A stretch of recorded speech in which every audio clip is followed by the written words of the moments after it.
शिवाय गुरुवे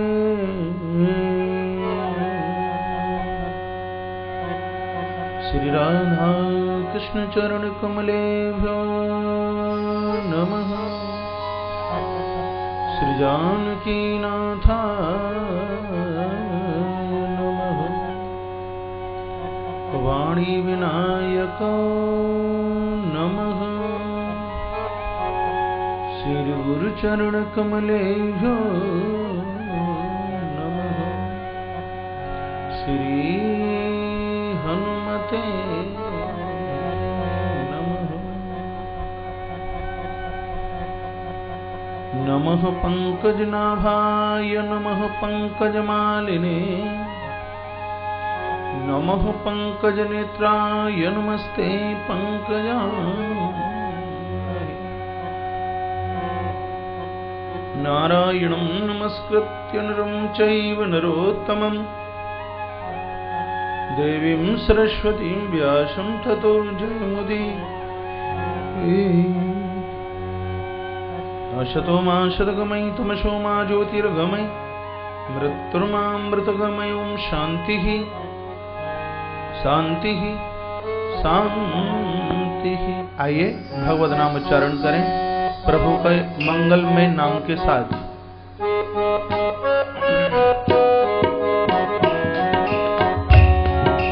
श्री कृष्ण गोविंद हरे मुरारे हे नाथ नारायण वासुदेवा। श्री कृष्ण गोविंद हरे मुरारे हे नाथ नारायण वासुदेवा। श्री कृष्ण गोविंद हरे मुरारे हे नाथ नारायण वासुदेवा। श्री कृष्ण गोविंद हरे मुरारे हे नाथ नारायण वासुदेवा। हे नाथ नारायण वासुदेवा। हे नाथ नारायण वासुदेवा।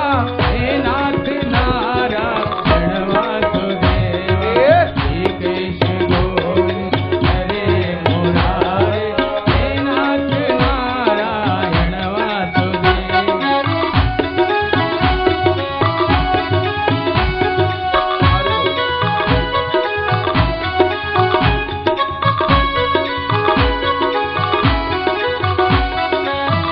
काम हो के दिन रात गाऊं हे नाथ नारायण वासुदेवा। जिस काम हो के दिन रात गाऊं हे नाथ नारायण वासुदेवा। जिस काम हो के दिन रात गाऊं जिस काम हो के दिन रात गाऊं हे नाथ नारायण वासुदेवा। श्री कृष्ण गोविंद हरे मुरारे हे नाथ नारायण वासुदेवा।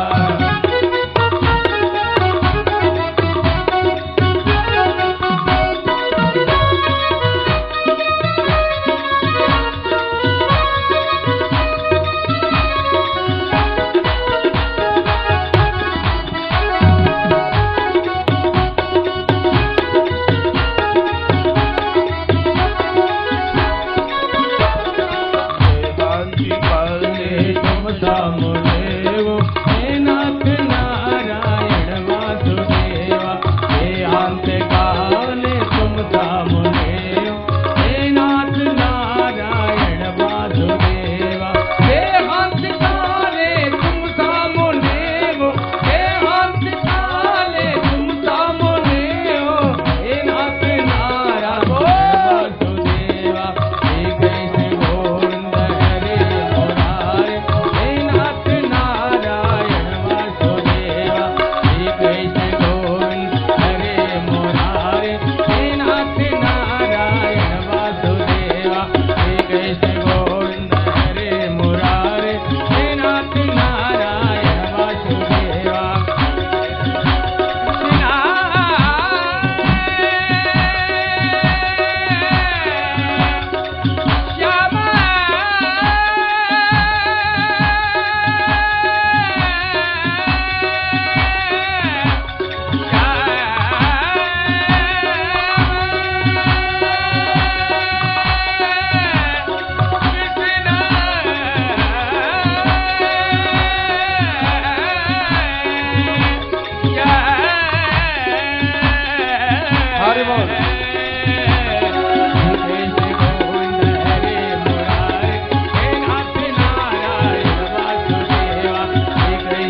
बोले निकुंज बिहारी सरकार की जय हो। श्री हनुमंत बलवंत महाराज की जय हो। जय जय श्री राधे श्री राधे श्री राधे श्याम।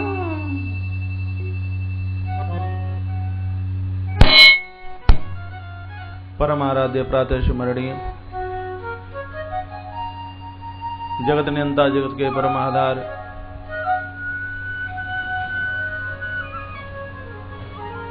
रसकों के परम रस आप तकाम पूर्णकाम सर्वकाम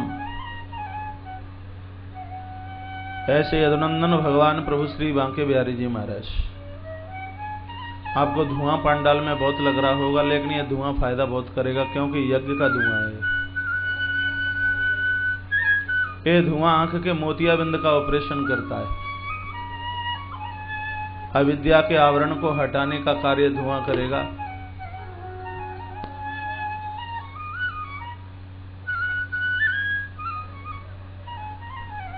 पांडाल परिसर में बैठे हुए सभी पूज्य विद्वान ब्राह्मण जन, पूज्य संत चरण,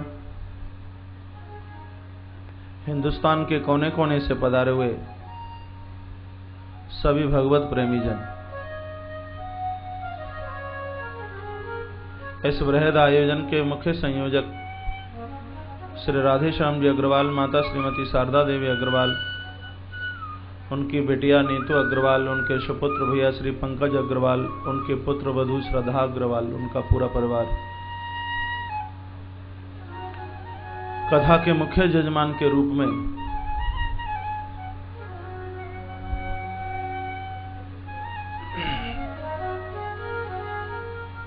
श्री लक्ष्मी चंद जी, माता श्रीमती सुरेश रानी नोएडा गाजियाबाद से पधारे हैं, और हमारे इस आयोजन के आज के मुख्य मेहमान जिनके द्वारा दीप प्रज्वलन हुआ,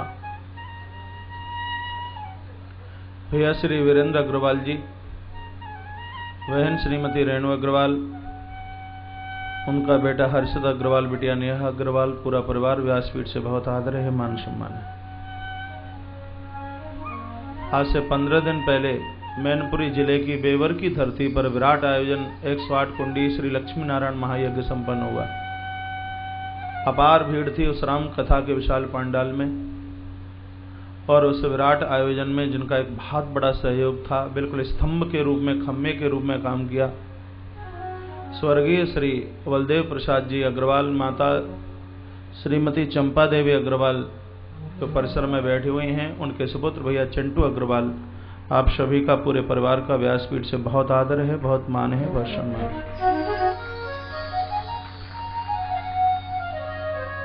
मंचस्थ आचार्य मंडल, संगीतक बंधु, कल दिन में भी चल करके आए, रात में भी चल करके आए, और जो आज भी पहुंचे हैं, उन समूचे भगवत प्रभु प्रेमी जनों का व्यासपीठ से बहुत आदर है, बहुत मान है, बहुत सम्मान है। टेलीविजन के माध्यम से संस्कार परिवार के वो सभी प्रबुद्ध श्रोताजन जो बड़े भाव से, जो बड़े ढंग से इस कथा को सुन रहे हैं।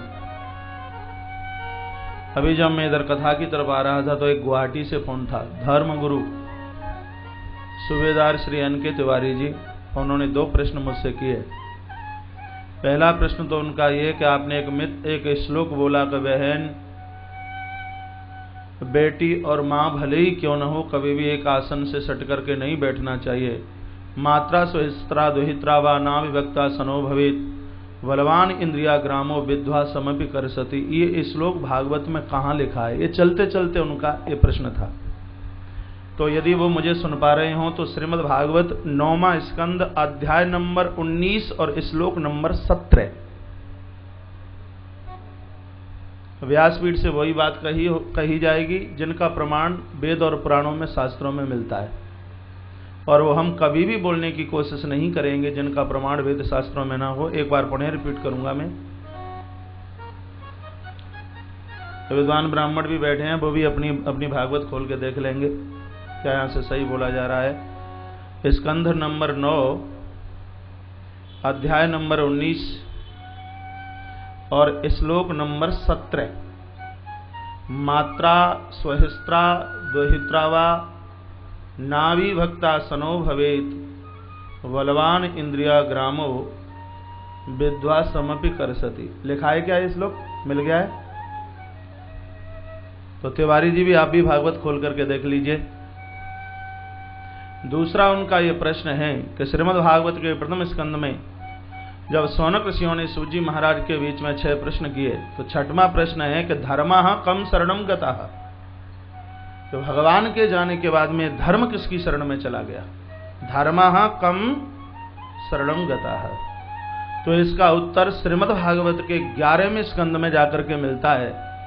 जब भगवान धरती को छोड़ करके अपने धाम के लिए जा रहे हैं, तब वो उद्धव को बोलते हैं, त्रोधाय प्रविष्टोयम श्रीमद् भागवतार्णवम। जब मैं इस दुनिया को छोड़कर धरती से चला जाऊंगा, जब लोगों को धर्म का दर्शन करना हो तो श्रीमद् भागवत ग्रंथ खोल करके बैठ जाएं, उनको ऐसा लगेगा कि हम राधा माधव सरकार की गोद में बैठे हुए हैं। त्रोधाय प्रविष्टोयम श्रीमद् भागवतार्णवम। एक बार जयकारा भगवान के नाम का। बोले बांके बिहारी लाल की जय हो, कृष्ण कन्हैया लाल की जय हो। जय जय श्री राधे, जय जय श्री राधे, जय जय श्री राधे श्याम। तो मुझे बड़ी खुशी होती है, मुझे बहुत अच्छा लगता है कि इतने पढ़े लिखे लोग भी और हमें सुनने के लिए तैयार हैं।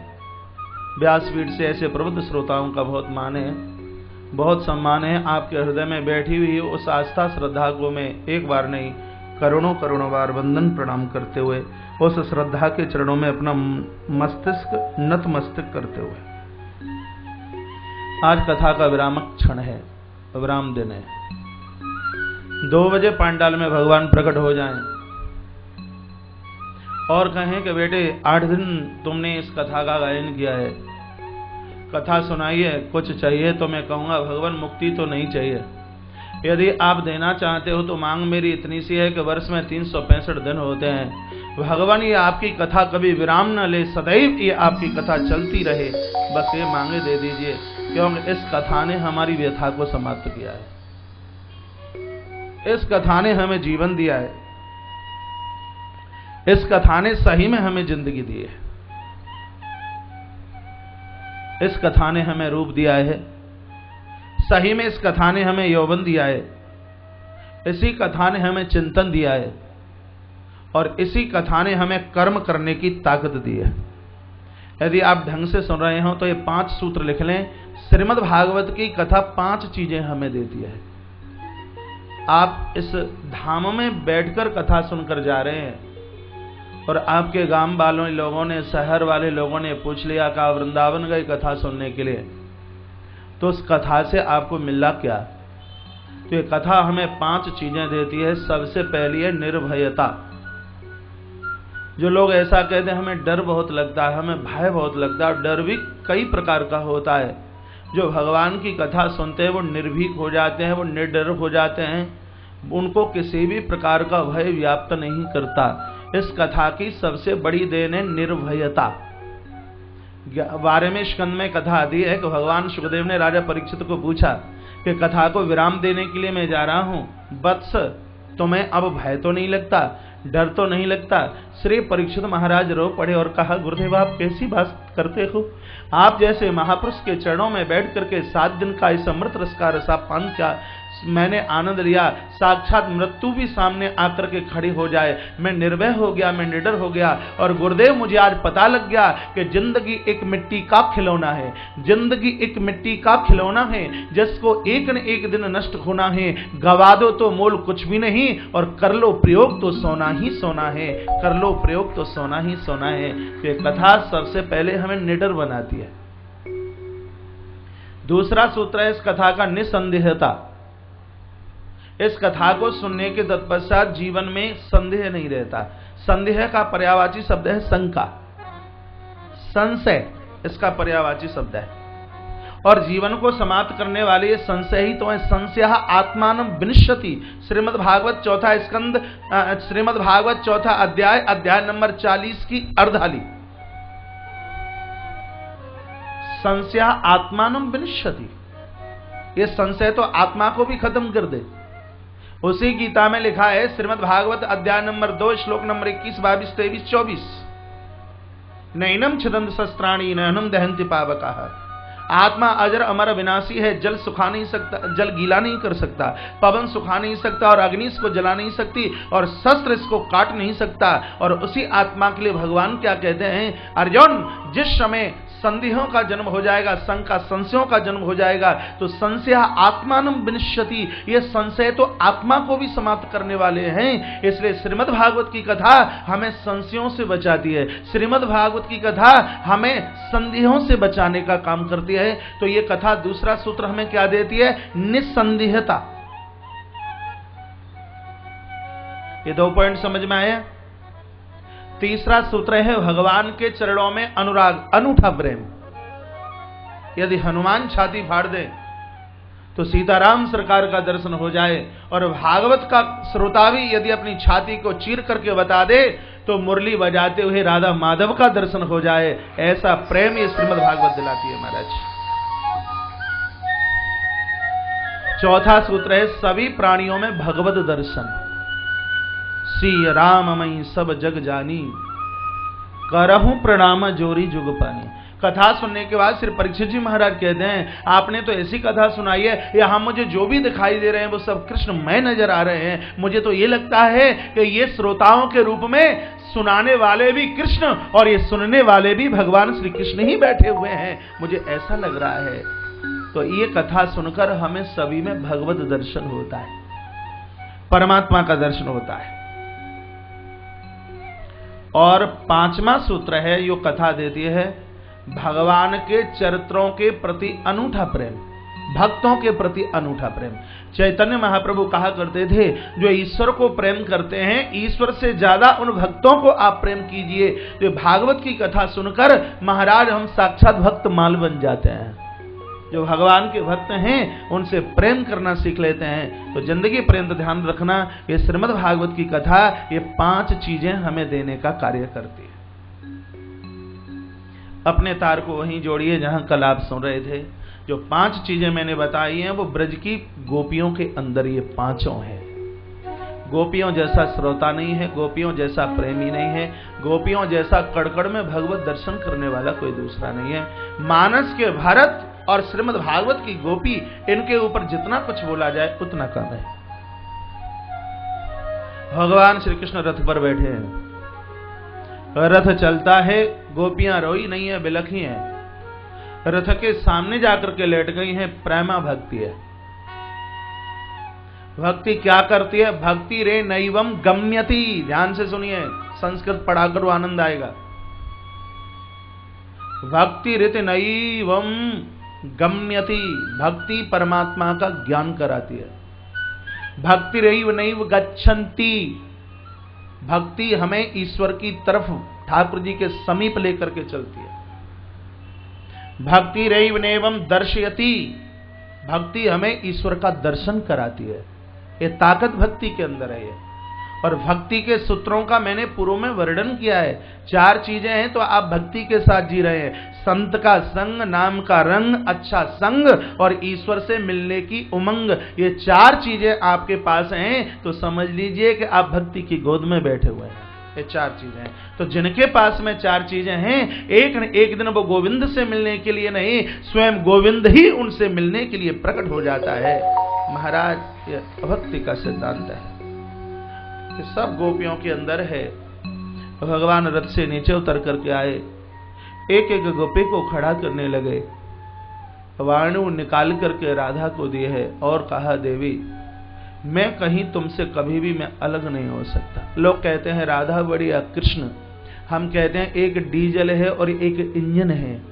इंजन डीजल के बिना नहीं चलेगा और डीजल का भी अस्तित्व इंजन के बिना नहीं होगा। जैसे इंजन और डीजल, जैसे पेट्रोल और इंजन दोनों एक दूसरे के पूरक हैं, उसी प्रकार से राधा कृष्ण भी एक दूसरे के पूरक हैं। राधा ही कृष्ण है, कृष्ण है राधा। जो इन दोनों में अंतर समझे तो भवों में पड़ जाए बाधा। राधा जीवन का संचार है,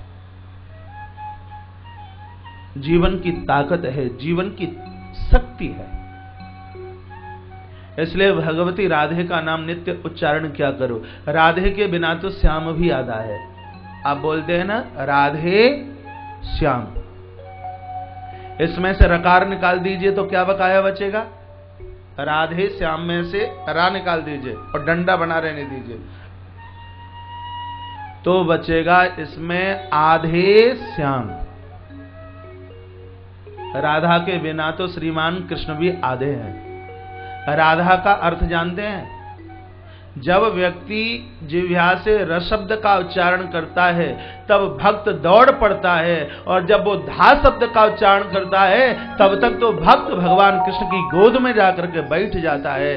रा शब्द है आपको दौड़ाना सिखा दे, और धा शब्द है कि महाराज वो दिव्य शब्द आपको भगवान की गोद में ले जाकर के बिठा दे। ये राधा तत्व है।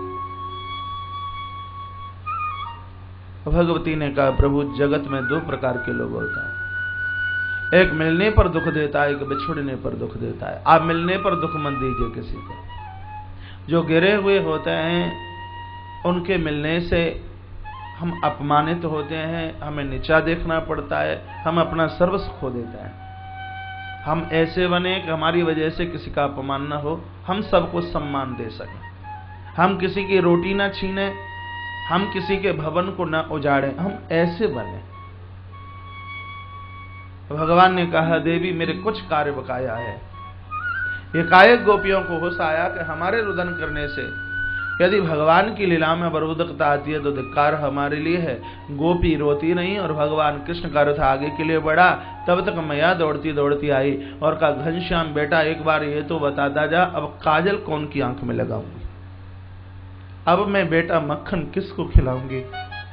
पुत्र तुझे मेरे सौगंध है, मैंने तो को लूखल से बांधो, ये बात अपनी मैया सुझाए के मत कहियो। भगवान श्री कृष्ण ने पीछे मुड़कर के भी नहीं देखा। सुखदेव स्वामी कहते हैं परीक्षित, जो लोग अपने घर की तरफ पीछे मुड़ मुड़ करके देखते हैं वो समाज के कसाईपने कंस को कभी समाप्त नहीं कर सकते। समाज की घटनाओं को, समाज की उस दुर्व्यवस्था को समाप्त करने के लिए तो लोगों को घर भूलना पड़ता है, घर छोड़ना पड़ता है। इसलिए भगवान ने अपनी मां के प्रति अपने घर के तरफ मुड़ करके नहीं देखा। रथ चल पड़ा। गोपियां इतना रोई कि संतों से सुना है कि ब्रज का जल खारी हो गया। माता यमुना सांवली हो गई, इससे पहले सांवली नहीं थी। आंसू काजल के साथ बहते हुए यमुना में पहुंचे हैं। गोपियां कितना रोई हैं, जल खारा हो, ब्रज में पीने को पानी नहीं है। लोग यहाँ जल के बिना रह सकते हैं, आप अन्न के बिना रह सकोगे लेकिन जल के बिना नहीं रह सकते। यहाँ का ब्रजवासी कहता है कि हम जल के बिना रह सकते हैं लेकिन हम भगवान घनश्याम के बिना नहीं रह सकते। यहाँ के ब्रजवासी की आवाज है। यहाँ के ब्रजवासी माधव को बड़ा स्नेह करता है, बड़ा प्रेम करता है। अक्रूर जी को लगा कि ईश्वर नहीं हो सकता, जो दुनिया के लिए जगत के लिए इतना रो, ये काय का परमात्मा। प्रभु ने मन ही मन कहा कि गलती तुम्हारी नहीं, तुमने मेरा चमत्कार प्रभाव कहां देखा। अक्रूर ने कहा कि ये ग्वारियो तुम यहाँ रथ में बैठे रहो, मैं स्नान करने के लिए जाता हूं। और जो ही श्री अक्रूर जी महाराज ने जल में डुबकी लगाई है तो सहस्रा श्रसम मौलिम सहस्रा फण मौलिना, हजारों हजारों फण धारण करते हुए बलराम जी यमुना के जल के अंदर अकेले नहीं, तस्यो संगे घनश्यामम पीत कौशेय वाससम, अकेले नहीं पीला पीतांबर धारण किए हुए भगवान श्री कृष्ण उसी यमुना के जल के अंदर। अब अक्रूर बाहर देखें तो बलराम और कृष्ण, अंदर देखें तो बलराम कृष्ण, आगे देखें तो वो ही, पीछे देखें तो वो ही, अंदर देखें तो वो ही, ऊपर देखें तो वो ही। अब जिधर देखें तो उधर राधा, उधर महाराज माधव और बलराम ही नजर आवे। स्थिति ये हो गई कि लाली मेरे लाल की जित देखो तित लाल, और लाली देखन में गई भाई मैं भी हो गई लाल। अब जिधर देखा जाए तो उधर भगवान की ही व्यापकता नजर आ रही है। और तब बाहर निकल करके आए, चरणों में श्री अक्रूर जी महाराज गिर पड़े और कहा प्रभु मैं आपको पहचान नहीं पाया। परमात्मा को पहचानने के लिए आपको यमुना में डुबकी लगानी पड़ेगी, नहीं तो ईश्वर सामने खड़ा रहेगा तो भी नहीं आप पहचान पाओगे। जो ईश्वर को पहचानना चाहते हैं वो भगवती यमुना में डुबकी लगाइए। आप में बहुत लोग होंगे वो कहेंगे महाराज हम तो कितनी बार गंगा नहाए, कितनी बार यमुना नहाए, हमें तो भगवान की छाया भी नजर नहीं आई। महाराज यमुना भक्ति है, जब तक भक्ति में गोता आप न लगाओगे महाराज तब तक भगवत दर्शन भगवत साक्षात्कार होगा कैसे। श्री गुरु जी महाराज चरणों में गिर पड़े हैं, कहा न तो उसमें हम तो अकेले ही तो हे तम नारायणम पुरुष मादमभ्यम। भगवान आज समझ पाया हूं कि आप नारायण हैं। नारायण का अर्थ जानते हो क्या होता है? नारायण का अर्थ क्या है? नार प्लस अयन। नार कहते हैं जल को, अयन कहते हैं निवास को। जिस परमात्मा का निवास जल में हो इसलिए ईश्वर का नाम नारायण पड़ा। अथवा नार कहते हैं जीवों को, अयन कहते हैं वास करने को। जिस परमात्मा का निवास संसार के हर जीव में हो इसलिए मेरे प्रभु का नाम नारायण हुआ। चरणों में श्री गुरु जी महाराज गिर पड़े, कहा भगवान मैं आपकी सर्वव्यापकता को, मैं आपकी सर्व दयालुता को, मैं आपकी सर्व करुणा को मैं समझ नहीं पाया। भगवान मुझे माफ कीजिए, क्षमा कीजिए। भगवान ने कहा काका जी आप क्या समझते, चार मुंह वाला ब्रह्मा भी मुझे ना समझ पाया इसलिए तो मेरे गाय बछड़ों की चोरी करके लेके चला गया। अब कभी भी ऐसी गलती मत करना। महाराज रथ संग चल पड़ा है और तत्पश्चात नंद बाबा भी ब्रजवासियों के साथ आए हैं। कंस के बगीचे में रुके, जिस बगीचे का नाम यमुना बाग। एक रात्रि रुके। प्रातः ब्रजवासियों ने कहा लाला कन्हैया ब्रज में वृंदावन में तो हमने बहुत आनंद लियो, आज राजा कंस की नगरी देखने को मन कर है, एक बार तू हमें जा नगरी घुमाई के फिराई के ले आ। तब भगवान कृष्ण बोलते हैं कि देखो ब्रजवासियों अपने बाबा की अनुमति के बिना तो कहूं मैं जा ही सकूं ना।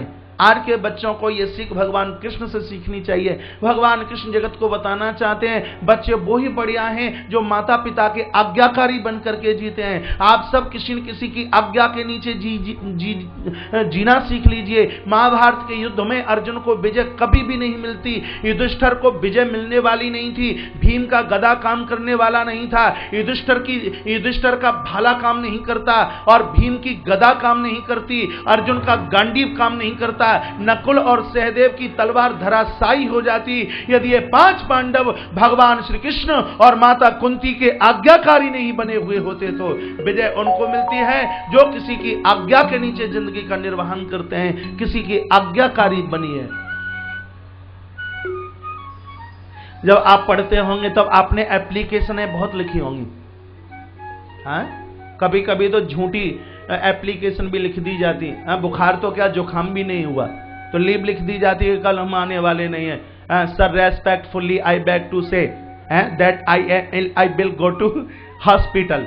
Sir I can not attend the class your obediently फला फला फला फला फला। लिखते क्या नहीं लिखते? योर ओविडेंटली मैं आपका आज्ञाकारी शिष्य हूं। तो गुरुजनों को बड़ा रहम आ जाता है, तो बड़ा प्यारा आज्ञाकारी है, छुट्टी नहीं देते तो भी वो दे ही देते।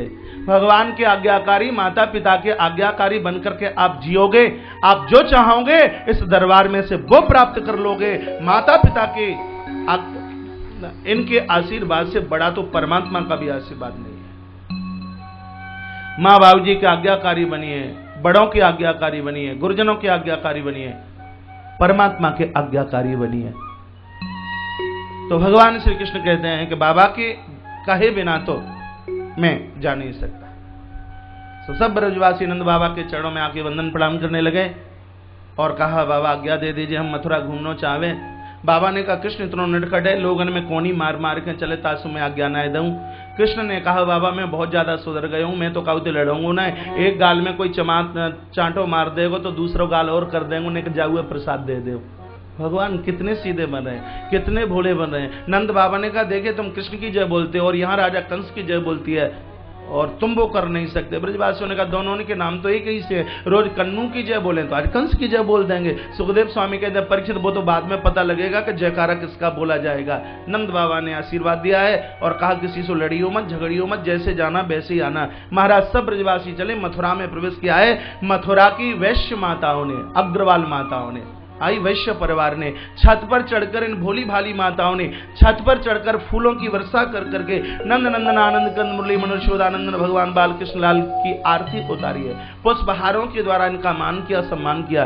ब्रजवासी बोले भैया कन्हैया जब नगरी में घुसते घुसते ही हमारा इतना सम्मान है तो न जाने मामा की देहली पर तो न जाने कितना सम्मान होगा। इनको क्या पता है कि तुम्हें बलि का बकरा बनाने के लिए बुलाया गया। ब्रजवासी बड़े भोले हैं, यदि ब्रजवासी भोले नहीं होते तो भगवान श्री कृष्ण इनको अपना मित्र और सखा नहीं बनाते। तत्पश्चात आगे चले तो सेठ लोग अपनी अपनी दुकानों का शटर नीचे डाल करके आ गए और भगवान श्री कृष्ण की आरती उतारने लगे और तरह तरह के श्लोकों में स्तुति की। नमस्ते वासुदेवाय, नमः संकृष्णाय च, ये वसुदेव और देवकी के पुत्र बलराम के भाई आपकी जय हो, जय हो, आपकी जय हो। भगवान ने कहा वरदान मांगिए, क्या चाहते हो? तो सेठों ने कहा आपकी तो कृपा पूरी है, जरा आपकी धर्म पत्नी श्रीमती लक्ष्मी देवी की कृपा थोड़ी किस्तों में हो रही है, मैया को बोल दीजिए कि एक साथ पूरम पट्ट कृपा हो जाए। भगवान कहते हैं कि तुमको लक्ष्मी पुत्र के नाम से जाना जाएगा। सेठो सुनिए, यदि संपत्ति की कभी भी उपभोक्ता नहीं हुई तो तुम पैसा संभाले नहीं संभाल पाओगे। जाइए, लक्ष्मी का वास तुम्हारे सिर के ऊपर होगा,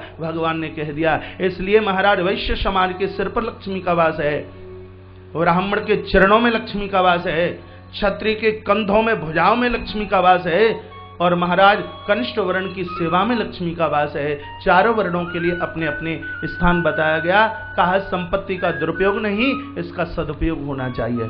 तत्पश्चात और आगे की तरफ चले, सामने से महाराज कंस के वस्त्र धोने वाला सामने से एक रजक चल करके आ रहा है।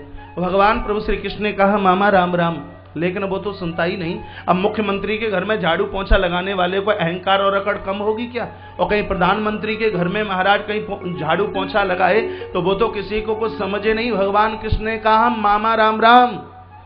पहले की ये स्थिति थी, नगर का एक तुच्छ प्राणी होता उसी को भी उस संबोधन से बुलाते। आप अपने अपने मामाओं के गांव में गए होंगे, अपने गांव से भी बढ़िया मामा का गांव लगता है? वहां की तो सब मामी होती हैं, वहां के तो सब मामा ही होते हैं, पूरा गांव नाना होता है और बूढ़ी बूढ़ी डुकरियां पूरे गांव की वो सब की सब नानी ही होती हैं। पहले की इतनी प्रेमता थी, इतना स्नेह था पहले और बहुत अच्छा लगता, बढ़िया लगता। तो ये सब आज लुप्त हो गया, आज ये सब खत्म हो गया है। तो प्रभु ने कहा मामा राम राम। जाए सुनी नहीं, कहा हम आपको ही तो प्रणाम करते हैं, हमारा प्रणाम स्वीकार कर लिए। अरे ग्वारियों, पोखरों का पानी पीने वाले हो, मेरे हाथ से मरना चाहते हो क्या? ब्रजवासियों ने कहा अरे कन्हैया हम गरीब हैं तो जाको मतलब ये लोग हमारे ऐसे अपमान करें, हम अपमान नहीं सहन कर सकें। रजकम रंग का कारम, जब सामने आते हुए इस रजक को प्रभु ने देखा और कहा धर है पापी, तो कितना भागना चाहता है, भाग करके बता दे। वो समय निकला जिस समय क्या बोलता त्रेता में, मैं राम नहीं जिसने 14 साल के बाद में जानकी को घर रख लिया। प्रजा को प्रश्न करना मेरा दायित्व और कर्तव्य, आज यहां मैं तेरे लिए चल करके आया हूं। तब मेरे प्रभु ने बड़ी जोर से इसके मुंह के ऊपर मुष्टिक का प्रहार किया, इसके शरीर से एक ज्योत निकली और प्रभु चरणों में विलीन हो गई। जितने भी संकेत वो सब कोडला छोड़ छाड़ करके भाग गए। ब्रजवासियों ने वस्त्र पहने हैं, कंस के वस्त्र एक एक पजामा में 4-4 घुस जाएं, एक एक कुर्ते में 10-10 घुस जाए। महाराज 2 माताएं सो रही हैं, कंधा पकड़ करके जगा दीजिए। बोली बांके बिहारी लाल की, कृष्ण कन्हैया लाल की जय जय, श्री राधे जय जय, श्री राधे जय जय, श्री राधे श्याम। कहा क्या हुआ? वस्त्र तो पहने लेकिन अपने जैसे लगते नहीं, मांगे जैसे लगते हैं। सामने एक दर्जी की दुकान पर पहुंचे, वस्त्रों को बराबर का कराया। ब्रजवासी बोले लाला कन्हैया ये कमी है। कहा कमी ने, गले में एक एक माला और मिल जाती। आगे सुदाम नाम को माली मिलो और उसने एक एक फूल की माला सभी ब्रजवासियों को पहना दी गई है। कहा ठीक है। कहा अब ही तो कमी है। कथा ब्रजवासियों की नहीं, कथा मेरी और आपकी है। परमात्मा हमें कितना भी दे दे लेकिन अंदर से आवाज ये ही आएगी कि अभी तो कमी है। आप में ऐसे लोग भी बैठे होंगे जो कभी किराए के मकान से रहते थे और आप में ऐसे भी होंगे जिनका मकान 2 रूम्स वाला रहा होगा और फिर आप में ऐसे भी लोग होंगे जिनके मकान की कीमत महाराज 10-10 करोड़ रुपया हो, लेकिन आज भी उनको ईश्वर की देहली पर खड़ा कर दिया जाए तो वो यही कहेंगे कि अभी तो कमी है। अपना पिछला समय मत भूलिए। एक समय वो भी था कि जेब में 100 की नोट नहीं होती और हजारों की गड्डियां आपके पास में मुस्कुरा रही हैं, तो ये मेरे राधा माधव की कृपा है। परमात्मा की उस कृपा को कभी भी भुलाना मत। जीवन की सर्वोच्च भक्ति, जीवन का सर्वोत्तम तप यदि कोई है तो महाराज वो है संतोष। संतोष की परिभाषा क्या है? संतोष की परिभाषा ये नहीं है कि आप दुकान न जाएं, संतोष की परिभाषा ये नहीं है कि आप फैक्ट्री न जाएं, संतोष की परिभाषा ये नहीं है कि आप काम धाम ना करें कि हम तो महाराज के मुंह से सुनी गए अब तो हम संतोषी हैं, हम कोई काम धाम नहीं करेंगे। ऐसा नहीं है, ये संतोष की परिभाषा नहीं। तो फिर संतोष की परिभाषा क्या है? संतोष की परिभाषा ये है कि दुकान पर बैठ करके आपने सुबह से शाम तक 1000 रुपए कमाए, रात्रि को शटर डालते हो तो परमात्मा का धन्यवाद कीजिए और कहिए भगवान मैंने मेहनत 600 रुपए की 400 रुपया आपने एक्स्ट्रा दिया है। आप 30 रुपए भी कमाते हो तो भगवान को कहिए कि मैंने मेहनत 10 रुपए की है, 20 रुपया आपने एक्स्ट्रा दिया है। जो भगवान के चरणों में ऐसे संतोष की थाली परोस देते हैं तब परमात्मा इनको इतना देता है कि जब वो 1000 हाथ से देते हैं तो 2 हाथ संभाल नहीं पाते। इनके जीवन में कितना क्या मिला है। कामना को वृक्ष के काटने के लिए संतोष रूपी कुल्हाड़ी मेरे और आपके पास होनी चाहिए। जब तक संतोष रूपी कुल्हाड़ी नहीं होगी तब तक हम महाराज सुख की नींद सो ही नहीं सकते। श्रीमद् भागवत से बोल रहा हूं, विश्वास न हो तो रामचरित मानस के उत्तरकांड को पढ़कर आप देखिए कि व्यक्ति सुखी कब हो सकता है, कामना के वृक्ष को कैसे काटा जा सकता है। स्वर दीजिए, गुनगुनाइए। बिनु संतोष कामो न साई, बिनु संतोष कामो न साई, काम अछत सुख सपने गुनाई, काम अछत सुख सपने गिनाई, बिनु संतोष कामो न साई, बिनु संतोष कामो न साई। रामायण के उत्तरकांड की चौपाइया तो याद करने के लायक है। बिनु संतोषन काम न साई, बिना संतोष के काम समाप्त नहीं हो सकता और जब तक काम समाप्त नहीं होगा तब तक राम नहीं मिल सकता और जब तक राम नहीं मिलेगा तब तक जीवन में शांति नहीं मिल सकती। क्योंकि शांति तो राम की पत्नी है, माता जानकी शांति है। जब तक प्रभु राम न मिले तो शांति कैसे मिले। अस्तु, तृप्त हो जाइए। का क्या कमी है? का माँ तो सुनो सुनो होने के जहाँ पे चंदन की व्यवस्था है जाती, चंदन डालने की आदत डालें। एक श्लोक बोले देता हूं यहाँ, चंदनम महत पुण्यम सर्व पाप प्रणाशनम, आपदा मपहर्तारम लक्ष्मी तिष्ठति सर्वदा। जो चंदन मस्तिष्क पर लगाते हैं, भगवान को लगाते हैं, माँ भगवती लक्ष्मी उनका घर कभी भी नहीं छोड़ती। जिनके माथे पर चंदन लगा हुआ है, रोली लगी हुई है, इतने मुस्कुरा रहे हैं और इतने बढ़िया लग रहे हैं, तस्वीर उतारने लायक इनकी छवि लग रही है। और जिनके माथे सुने ऐसा लग रहा है कि कहीं किसी को लड़के झगड़ के तो नहीं आए। ठाकुर जी के चरण चिन्ह आदत डाली, अच्छा लगता है। वैष्णवों की तो एक बहुत बड़ी सुंदरता है।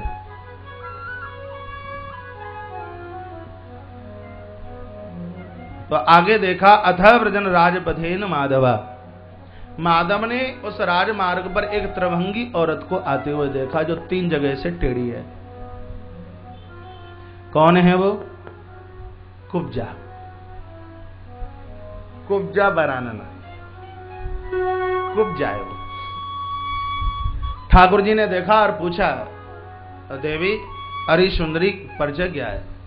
क्या जवाब दे दिया? दासस्मि हम सुंदर कंस सम्मता त्रिवक्र नामना अनुलेप कर्मणि। मैं कंस के प्रधानमंत्री की बेटी हूं, उसका जो मुख्यमंत्री है उसकी मैं बेटी हूं और लोग मुझको कुब्जा के नाम से जानते हैं। त्रिवक्र नामना अनुलेप कर्मणि। और त्रिभंगी औरत कहने लगी कि मेरा कार्य है कि मैं राजा के माथे पर चंदन लगाती हूं। ठाकुर जी ने ये नहीं पूछा कि कौन सी जाति वाली है तू, और ना ये पूछा कि तू कितनी पढ़ी लिखी है, और ना भगवान ने ये पूछा कि कौन से गांव में कौन से देश में तेरा जन्म हुआ। ये नहीं पूछा कि हिंदुस्तान में जन्मी कि अमेरिका में, थाईलैंड में जन्मी या न्यूयॉर्क में। प्रभु ने नहीं पूछा, लेकिन भगवान ये जरूर पूछते हैं कि तू करती क्या है। इसका मतलब है कि शरीर छोड़ने के बाद जब हम प्रभु के पास जाएंगे तो भगवान ये ना पूछेगा कि कौन सी जाति में तुम्हारा जन्म हुआ, और ना ये पूछेगा कि कौन से देश में तुम्हारा जन्म हुआ, और ना ये पूछेगा कि कितनी डिग्रियां तुमने प्राप्त की। ये जरूर पूछेगा कि मनुष्य बनकर के तुमने कार्य क्या किया, ये बताइए कि इंसान बनकर धरती पर तुमने क्या किया। भगवान यही तो पूछ रहे हैं कि तू करती क्या है। तो बोलते यनु लेप कर्मणि, मैं कंस के माथे पर चंदन लगाती हूँ। जो कंस के माथे पर चंदन लगाएंगे वो 3 जगह से टेढ़े हो जाएंगे। कंस है अहंकारी, और जो अभिमानी का संग करेंगे वो 3 जगह से टेढ़े होंगे। वो 3 स्थान कौन सा है? काम, क्रोध और लोभ। ये 3 दोष उनके जीवन में चल करके आ जाएंगे। इसलिए अभिमानियों का साथ, अहंकारियों का साथ, क्रूरों का, महाराज जो कसाई का रूप लिए हुए हैं, ऐसे लोगों का, निर्दयी लोगों का साथ कभी भी मत कीजिए। लेकिन आपने मुझे देखा है और आपने मुझे सुंदरी कह करके पुकारा। आप जैसा सुंदर मैंने कोई न देखा, और मैं इतनी कुरूप और आप मुझे सुंदर कहते हो। ठाकुर जी, बाहर से जो जिनका चमड़ा गोरा है, भगवान उनको कभी सुंदर नहीं कहते। भगवान उन्हें सुंदर कहते हैं जो अंदर से बहुत भारी भोले हैं, जो अंदर से धुले हुए हैं। का आपको देखते देखते तो आंखें थकती नहीं, और मन करता है चंदन आपके माथे पर लगा दूं। प्रभु ने मस्तक आगे किया, ब्रजवासियों को भी चंदन लगाया गया। तब ठाकुर जी ने अपना चरण इसके चरण के ऊपर रखा, 2 उंगली इसकी ठोड़ी के नीचे लगाई, और पदभ्याम में प्रपदे द्विद अंगुल पाणिनाम, और ऐसा झटका भगवान ने लगाया कि कुब्जा एकदम बिल्कुल सीधी हो गई, बिल्कुल सीधी। आकाश से फूल वृष्टि और महाराज जय जयकार का उद्घोष होने लगा। भगवान कृष्ण की जय जयकार की आवाज चारों तरफ से आ रही है। आज कुब्जा को सौंदर्यता मिली। परमात्मा कृपा करेंगे तभी तो कामनाएं खत्म होंगी। ईश्वर कृपा करेंगे तब क्रोध खत्म होगा। ईश्वर कृपा करेंगे तभी तो लोभ खत्म होगा। तो सुंदर कौन है? कोरे कागज पर लिख लेना। सुंदर कौन है? जिनकी आंखें मोटी मोटी हैं, जिनकी नाक सुख जैसी है, जिनके कान बढ़िया हैं, वो सुंदर नहीं है। श्रीमद् भागवत कहती है जिनके अंदर ये 3 दोष नहीं है वो सुंदर हैं। जो कामी नहीं है, जो क्रोधी नहीं है, और जो लोभी नहीं है, महाराज वो अतिशय सुंदर हैं। अपने आप में वो बहुत सुंदर हैं। ये भगवान श्री कृष्ण का वाक्य है श्रीमद् भागवत महापुराण में। वो ही सुंदर है, वो बड़े सुंदर लगते हैं, वो सुंदर है। तत्पश्चात कुब्जा के ऊपर प्रभु ने कृपा की। कुब्जा के साथ प्रभु ने विवाह भी किया है। ठाकुर जी की प्रमुख 3 देवियां हैं, शायद आपको पता होगा। माता रुक्मिणी है, भगवती राधा और कुब्जा। धरती माता ही कुब्जा रूप धारण करके आई है। 3 प्रकार की शक्ति है, महाकाली, महालक्ष्मी और महासरस्वती। ये त्रिगुणी शक्ति है भगवान की। ठाकुर जी जब धरती पर कार्य करते हैं तो उनको उस 3 प्रकार की शक्ति की आवश्यकता होती है। कुब्जा के माध्यम से प्रभु ने लीला की, भगवती राधा के माध्यम से प्रभु ने लीला की, और माता रुक्मिणी के माध्यम से भगवान ने धरती पर लीला की है। ये 3 प्रकार की शक्ति है। तत्पश्चात भगवान आगे चले तो प्रथम दरवाजे पर एक हाथी खड़ा है जिसका नाम है कुबलयापीड़। ठाकुर जी ने इसकी सूंड को पकड़ा और घुमाया 4-5 बार और छोड़ दिया। जो कंस के दरबार में जाके गिरा, और गिरते ही इसकी मृत्यु हो गई। कंस घबरा गया कि बच नहीं सकता। और दूसरी देहली पर जब भगवान पहुंचे हैं तो एक धनुष रखा हुआ था। ठाकुर जी ने कहा जरा आगे निकलने दीजिए। कहा आगे तब जाओगे, पहले इस धनुष को तोड़िए। भगवान ने कहा धनुष तोड़ना तो हमारा बहुत पुराना अभ्यास है। कब का? त्रेता का। सो उठाया प्रभु ने धनुष और उसके खींचे प्रतिंचा कान तक, और बीच में से, यदि रामायण का धनुष होता तो बहुत ताकत लगाता है, भागवत का धनुष है इसलिए हल्के से चटाक से तोड़कर। तत्पश्चात आगे फिर मेरे प्रभु चले हैं तो 4 इसके पार्षद खड़े हुए हैं, इसके 4 दूत, इसके 4 पहलवान खड़े हैं। उनमें 2 प्रमुख हैं, एक का नाम है मुष्टिक और एक का नाम है चाडूर। कंस जब घबराने लगा तो मुष्टिक चाडूर ने समझाया कि आप चिंता क्यों करते हो, जब तक हम हैं तब तक आपकी देह के ऊपर आंच नहीं आने देंगे। तो देहली पर जाकर के खड़े हो गए। भगवान पहुंचे और कहा मामा जी से मिलना है, जरा रास्ता दीजिए। तब दोनों ने कहा पहले हमसे मिल लीजिए, मामा को बाद में मिलना। कहा क्या करना है तुमसे मिलके? कहा हमारे साथ पहले युद्ध करना होगा। ठाकुर जी बोले तुम इतने मोटे हो, हम इतने छोटे हैं। तुम 350 किलो के होगे, हमारा वजन 29 किलो होगा। हमारी और तुम्हारी बराबरी कहाँ है, हमें निकलने दीजिए। तब कहा तुम वो जितने छोटे हो उससे ज्यादा तुम खोटे हो। तुम्हारी महानता, तुम्हारा प्रभाव हमने सुना है कि 7 साल में गिराज को उठा लिया। अरे हमारी बुआ पूतना गई, उसको मारने वाले तुम थे। हमारे मौसाजी अघासुर गए और उनको मारने वाले तुम, और आज हमारे हाथों से तुम निकल करके कहां जाओगे? पहले हमारे साथ में युद्ध करना होगा। बलराम जी ने कहा कन्हैया दिखाई दो 2-2 हाथ, जो होगी ताऊ बाद में देख लेंगे। वैराग्य ने इशारा किया तो महाराज आज ब्रह्म जगत का उद्धार करने के लिए तैयार हुआ। कंस को नीचे गिराना ये तो दुनिया के ऊपर ठाकुर जी की एक बहुत बड़ी कृपा है। अखाड़े में चल करके आए हैं, और जिस समय मेरे प्रभु अखाड़े में चल करके आए, मेरे परमात्मा को जिन्होंने जिस भाव से देखा, मेरे ईश्वर उसी को उसी प्रकार से दर्शन दे रहे हैं। मल्ला नाम से निर्णाम नट बराहा।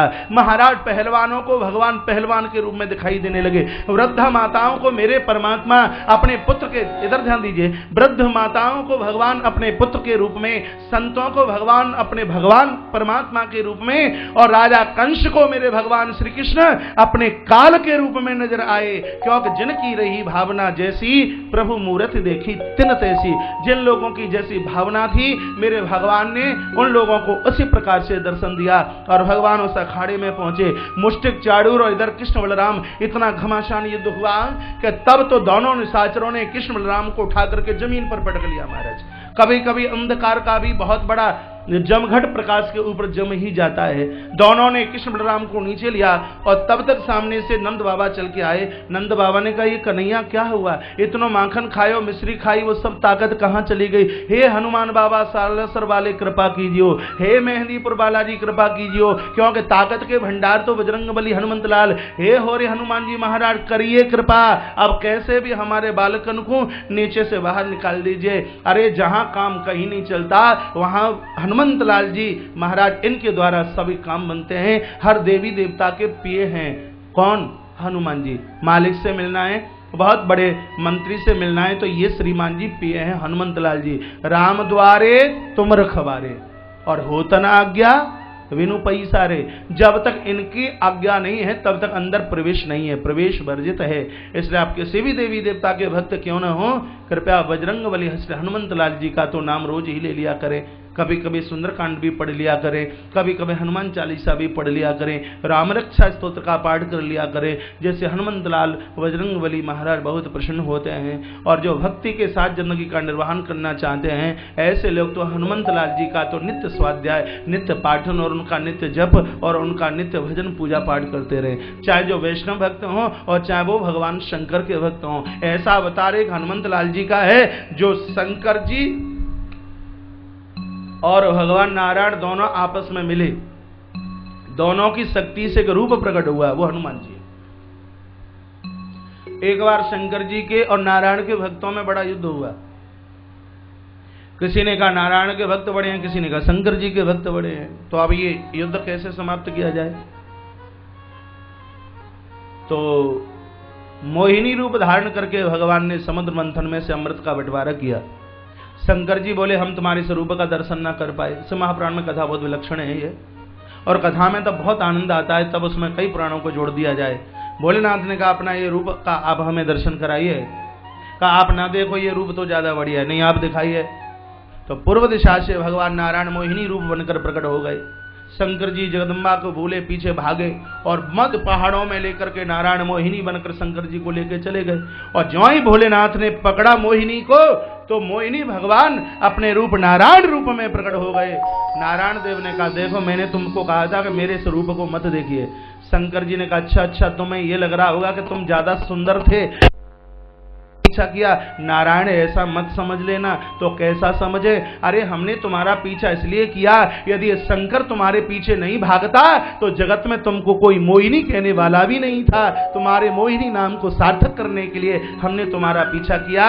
और जब शंकर जी और नारायण आपस में मिले तो उन दोनों के मिलने से एक दिव्य शक्ति के द्वारा धरती पर वीर बजरंगी श्री हनुमंत लाल जी महाराज प्रकट हो गए। तो नारायण और शंकर दोनों की शक्ति एक जगह जहां आकर के मिली, वो बजरंगी श्री हनुमंत लाल जी हैं। चाहे आप शंकर जी के भक्त हो, चाहे आप नारायण के भक्त हो, श्री हनुमंत लाल जी का आवाहन, इनका पूजन, इनका स्वाध्याय, इनका चिंतन निश्चित रूप से कल्याण करता है। एक बार जयकारा बोली श्री हनुमंत बलवंत महाराज की जय हो। हनुमान जी को अपना गुरु बना लीजिए, इनसे बड़ा और गुरु कौन होगा। एक बार भक्त इनके पास आए और कहा दीक्षा दे दीजिए। हनुमान जी ने कहा हमने तो किसी को दिया नहीं। कहा दिया है। किसको मंत्र दिया? कहा तुम्हारो मंत्र विभीषण जाना। तुम्हारा मंत्र विभीषण माना कि लंकेश्वर वही सब जग जाना। तुमने मंत्र विभीषण को दिया और दुनिया जानने लगी। कहा आजकल तो संतों से लोग उपकार चाहते हैं, गुरु जी मिले तो पैसा मिले, गुरु जी मिले मान मिले, सम्मान मिले, धन यौवन सब कुछ मिले, लेकिन मेरा मंत्र उपकार नहीं करता। संतों ने कहा तुम्हारा मंत्र उपकार भी करता है, संसार की वस्तु भी देता है और भगवान को भी मिलाता है। कहा किसके साथ उपकार किया? कहा तुम उपकार सुग्रीव ही कीना, राम मिलाई राजपद दीना। वो उपकार आपने सुग्रीव के ऊपर किया, सत्ता तो मिली लेकिन परमात्मा भी मिल गए, इसलिए बजरंगी हनुमंतलाल जी कृपा कर दीजिए। आइए एक चौपाई के माध्यम से हम बजरंगी श्री हनुमंतलाल जी महाराज का आह्वान करते हैं और फिर आगे चलते हैं। सभी बोलिए। और ये चौपाई आप सबसे आती है, मुझे पता है। जय हनुमान, जय जय जय हनुमान गोसाई, कृपा करो गुरुदेव की नाई। जय जय जय हनुमान गोसाई, कृपा करो गुरुदेव की नाई। जय जय जय हनुमान गोसाई, जय जय हनुमान गोसाई, कृपा करो गुरुदेव की नाई। महावीर बिन बहु हनुमान, राम जसो जसो आपु बखाना। महावीर बिन बहु हनुमान, राम जसो जसो आपु बखाना। महावीर बिन बहु हनुमान, राम जसो जसो आपु बखाना। जय जय जय हनुमान गोसाई, कृपा करो गुरुदेव की नाई। बोलिए हनुमान जी महाराज की जय हो। ऐसे हनुमान जी का आह्वान किया, हे सालासर वाला जी, सवामणि को भोग लगाएंगे, कैसे हमारे ललन या बाहर निकाल ले। तो शक्ति के तो भंडार हैं बजरंगी हनुमान जी। तो कृष्ण बलराम ऊपर, मुष्टक चाड़ूर नीचे। बलराम जी ने कहा, कन्हैया बाबा परेशान है, अब दुष्टन को उद्धार कर दो। तो दोनों भाइयों ने, दोनों निशाचरों को कान के ऊपर तक उठाया। एक ने फेंका यूं और एक ने फेंका यूं। महाराज गिरते ही दम निकल गई और ज्योत निकली, प्रभु चरणों में विलीन हो गई।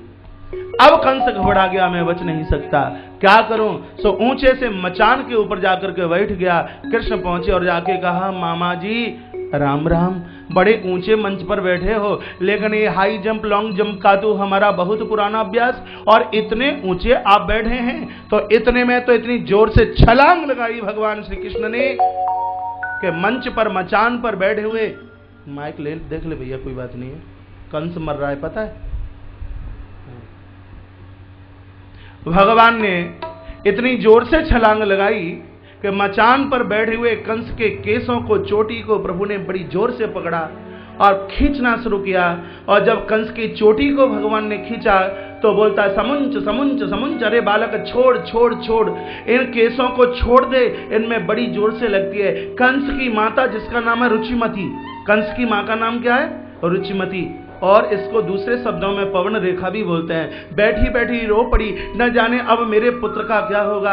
अब बेटा कैसा भी हो, लेकिन माता कुमाता थोड़ी हो सकती है। माता रुचिमती बैठी बैठी रो रही है। और तब भगवान ने सारे में कहा, नानी चिंता मत कीजिए, देवता तो अपने खानदान का भी उद्धार करता है और देवता मामा के भी खानदान का उद्धार करता है, तू चिंता ही मत करना। और तब मेरे प्रभु ने बड़ी जोर से इसके केसों को पकड़कर खींचना शुरू किया और ये बोलता है कि केसों में बड़ी जोर से लगती है। पहले तो प्रभु ने कहा, मामा सही बताइए, जोर से लगती है? कहा बहुत जोर से लगती है। तब प्रभु को आवेश आया और कहा, ए ध्वज, ए पापी, तुझे आज पता लग रहा है कि केस पकड़ने पर केसों में लगती है। उस समय तुझे पता हो जाता, जिस समय तूने मेरी माता देवकी को रथ से नीचे खदेड़ा, ए मेरे भाइयों के हत्यारे, उस समय तुझे पता हो जाता कि केस पकड़ने पर केसों में लगती है। तो आज इस तरीके से मुझे यहाँ आने की जरूरत नहीं पड़ती। तब मेरे प्रभु ने इसकी चोटी को पकड़ा, खदेड़ करके नीचे लाए, 7 बार भरे दरबार में घुमाया और बड़ी जोर से ऊपर से नीचे पटका और पीठ के ऊपर मुष्टिक का प्रहार किया। महाराज गिरते ही इसकी दम निकल गई। कंस मरा, मेरी भागवत की कथा पूरी। बालों में बड़ी जोर से लगी, पर खुशी मुझे है कि कंस मर गया। बोलिए केशवदेव भगवान की जय। जय श्री राधे, जय जय श्री राधे, जय जय श्री राधे श्याम। कंस के उद्धार पर भगवान श्री कृष्ण का नाम केशव हुआ। मात शक्ति के केसों का बदला भगवान कृष्ण ने लिया है, इसलिए नाम हुआ केशव। पुनः व्यासपीठ से मेरा निवेदन, माताओं, मेरे भगवान मात शक्ति के केसों का अपमान सहन नहीं कर सकते, इसलिए इन बालों को कटवाया मत करो। भाग्यवान माताओं की चोटी बहुत लंबी होती है। हैप्पी कट बन करके मत जिए, पता ही नहीं लगता कि बेटा है कि बेटिया है, पता ही नहीं लगता है। आज के समय हैं, अपनी पोशाक में आप बहुत अच्छे लगते हैं, बहुत बढ़िया लगते हैं। कोई पुरुष यदि लहंगा फरिया पहन ले तो कैसा लगेगा, आप विचार कीजिए। हाँ, पुरुष लहंगा फरिया में अच्छा नहीं लग सकता, तो माताएं भी जीन्स की पैंट में कभी अच्छी नहीं लग सकती। आप अपनी पोशाक में हैं, सिर ढका हुआ हो, मंदिर में, संतों के दरबार में, सत्संग में माताओं का सिर ढका हुआ होता है। कभी आप गुरुद्वारे में गए? अभी मैं अमृतसर में था कुछ समय पहले, गोल्डन टेम्पल। क्या मजाल है कोई बिना सिर ढके हुए अंदर प्रवेश करके बता दे। और ये मेरी भारतीय संस्कृति की परंपरा है कि सिर ढका हुआ होना चाहिए। आरती आप कर रहे हैं, दान दक्षिणा दे रहे हैं, आप पूजा सत्कर्म कर रहे हैं, सिर के ऊपर कुछ बिल्कुल होना चाहिए। अब मेरे कहने से ही ढक लो, कोई बात नहीं है, अच्छा लगता है, बढ़िया लगता है। ये तो सौभाग्य हिंदुस्तान का है जहां माताओं के सिर के ऊपर पल्लू होता है। संस्कारी घर की जो बेटियां हैं उनके कंधे के ऊपर चुन्नी होती है। मेरी बात सुनने में हो सकता है कड़वी लगती हो, लेकिन फायदा बहुत करेगी। कुनैन की दवाई मलेरिया को जड़ से खत्म करती है। बढ़िया संस्कार दीजिए, बढ़िया संस्कार दीजिए, अच्छे संस्कार दीजिए। जब तक बच्चे मोबाइल के लायक नहीं हुए इनको अभी सेल फोन मत दीजिए। नेट ने, टेलीफोन ने बहुत खत्म कर दिया दुनिया को, बहुत खत्म किया। और ये मैं सुनता रहता हूं आप ही लोगों के द्वारा, बेटा ऐसा है, बेटी ऐसी है, ये हुआ, फलाना हुआ, ढिकाना हुआ। पूरी पूरी रात्रि बच्चे सोते नहीं और आपको लगता है बच्चे पढ़ रहे हैं और बच्चे मटर गश्ती में लगे हुए। इन बच्चों को संस्कार आप दे सकते हैं। इनके द्वारा तुम्हारी नाक ऊंची है और यदि बच्चे बिगड़ गए तो प्लास्टिक की नाक लगवाने की तैयारी करवा लेना, फिर सर्जरी करानी पड़ेगी, प्लास्टिक सर्जरी। माता पिता की नाक बच्चों से ऊंची है। बड़े सभ्य बच्चे होते हैं तो माता पिता समाज में गर्दन उठा करके चलता है। 19-20 साल की बेटी को पाला है और माता पिता कन्यादान न कर पाए उसका, इससे और बड़ी गिरी हुई बात क्या होगी। और वर्तमान समय में 50% से ज्यादा ऐसा हो रहा है कि बेटा और बेटी के अपने मन के मुताबिक विवाह होते हैं और वहां माँ बाबूजी की एक भी नहीं चलती। जहां कास्ट को नहीं देखा जाता, जहां गोत्र परंपरा को नहीं देखा जाता, जहां से महापुराण में यह लिखा हुआ है कि यदि बेटा और बेटी का गोत्र आपस में मिलता हो तो इंद्र की गद्दी पर क्यों ना बैठा हो तो भी अपने बच्चों का विवाह मत करना। और जहां विदाउट कास्ट में बच्चों के विवाह होते हैं, आप सोचिए क्या वर्ण संकरी औलाद का जन्म नहीं होगा? क्या वहां अपने धर्म की कोई परंपरा रहेगी? वहां यदि ये सब नहीं होता तो ये सब काय के लिए बनाया गया? लोग कहते कि ये तो सब बाद में बना दिया गया, ऐसा कुछ भी नहीं है। जिस संस्कृति के साथ में हमारे पूर्वज जिए हैं और उस संस्कृति का मान करना, उस संस्कृति का सम्मान करना, ये हमारा और आपका कर्तव्य ही नहीं, ये हमारा और आपका परम धर्म भी बनता है।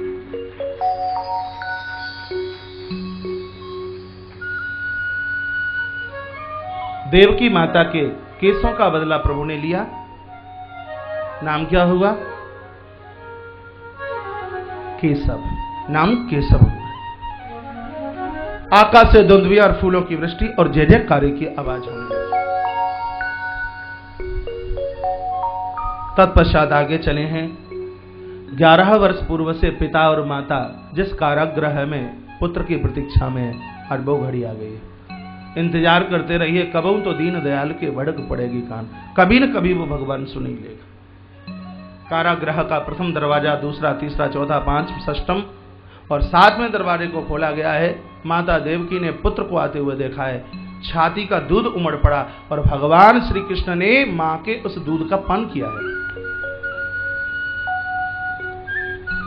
लोग कहते हैं कि जन्म लेते ही कृष्ण गोकुल चले गए तो मां देवकी का दूध कब पी लिया? 11 वर्ष 54 दिन के बाद भगवान श्री कृष्ण ने माता देवकी का दूध पिया। 100 साल की हो माता और 75 साल का हो बेटा, इस भरी वृद्ध अवस्था में भी मां की आंख के आंसू और छाती का दूध अपनी औलाद के लिए कभी समाप्त नहीं होता। एक मां का समर्पण देखिए, जिंदगी पर्यंत इसका त्याग है।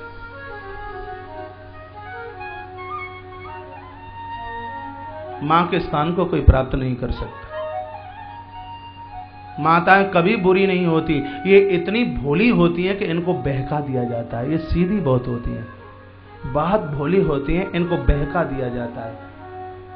माताओं का सदैव स्नेह उमड़ता है अपने बच्चों के प्रति, चाहे